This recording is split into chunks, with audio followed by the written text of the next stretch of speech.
you know, it's the game gonna test you. It's ups and downs. Yeah. And so, like, you know, you gotta be who you are at all times. Jackson, Mississippi has experienced a spike in killings, with more than 150 murders last year, and about 4 in 10 remain unsolved.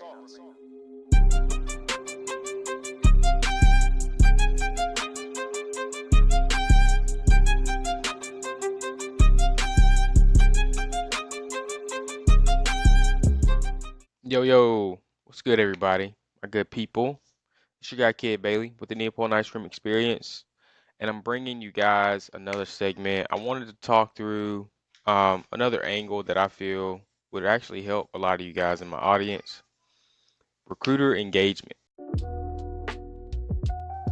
What does a recruiter want to see? The things that'll help set you apart. You know, what you can be doing to get a recruiter's attention, like all these key points around recruiter engagement. Let's jump right in.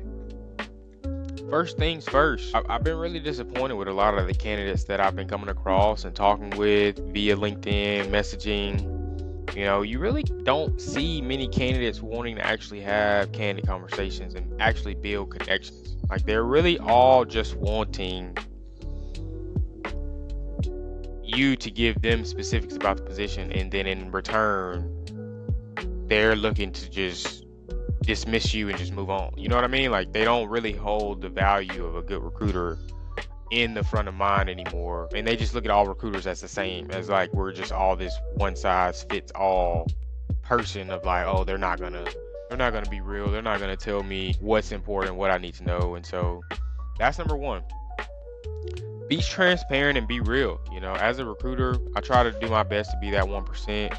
You know, I can understand you not wanting to do that with other recruiters that you feel like might not have your best interest at heart. I'm not telling you to do that for every person, but how will you know if you never give the recruiter a chance to actually talk with you, to be real, and to let you know where they're coming from and their perspective? And so you have a lot of candidates that get super standoffish when you ask them to do an AI recorded interview, you know, where the AI recruiter would get on and just ask them a few foundation level, basic, generic questions around their experience. So that way we can, you know, advocate for you, video format, something you said, you know, in regards to your experience, and use that to get an interview for you ahead of time versus getting the position. Now I have to call you to talk through it to make sure you're fit, make sure you're interested, make sure all the logistics work out, money, location, if it's hybrid, if it's on site or remote, whatever, equipment wise.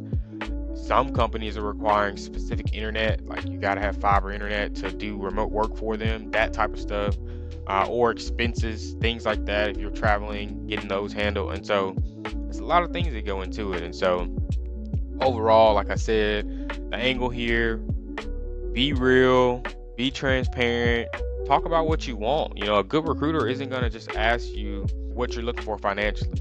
You know, and I feel like everybody now is getting these questions ahead of time to be aware of that question, to where as soon as a recruiter asks you that, your first question is, well, what is this job paying? It's like, a good recruiter is going to keep you in mind. They're going to have organized data to be able to advocate for you in the sense of different tear sheets or different formatted dashboards that are going to have your skills listed, your salary expectations listed.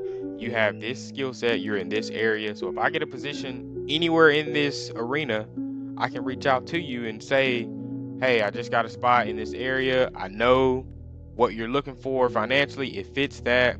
When are you free to talk? That's a lot different than me coming to you every single time and you having to review the job description to know for sure if it's a fit or not. Like, I want to be a partner. We don't want to be someone who you feel like you got to come to just because you have to. I want to be that 1% difference in the market, which is partially why I even started doing content like this in the beginning anyway. But I pride myself on replying. I'm going to say something, especially if we have a relationship already established. My angle is I don't ghost, I don't not reply, especially if it's somebody I know that I intended to reach out to myself. Like, I found you, I initiated conversation, I'm gonna reply. Like, that's my thing. Like, I will say something. So I just wanted to start with the transparency angle. That's the first thing that came to mind, and I wanted to make sure I was able to let you guys know how important that is from a recruiter that has had a little bit of success in the IT space. Transparency means everything. And to be honest with you, a lot of the better candidates who have strong experience, they do that really well. You know, they understand how this works, and it's all about network. You know, your network is your net worth. Transparency is everything. Appreciate y'all tuning in. We got more content on the way. I'm going to hit on more recruiter engagement tips soon. Peace.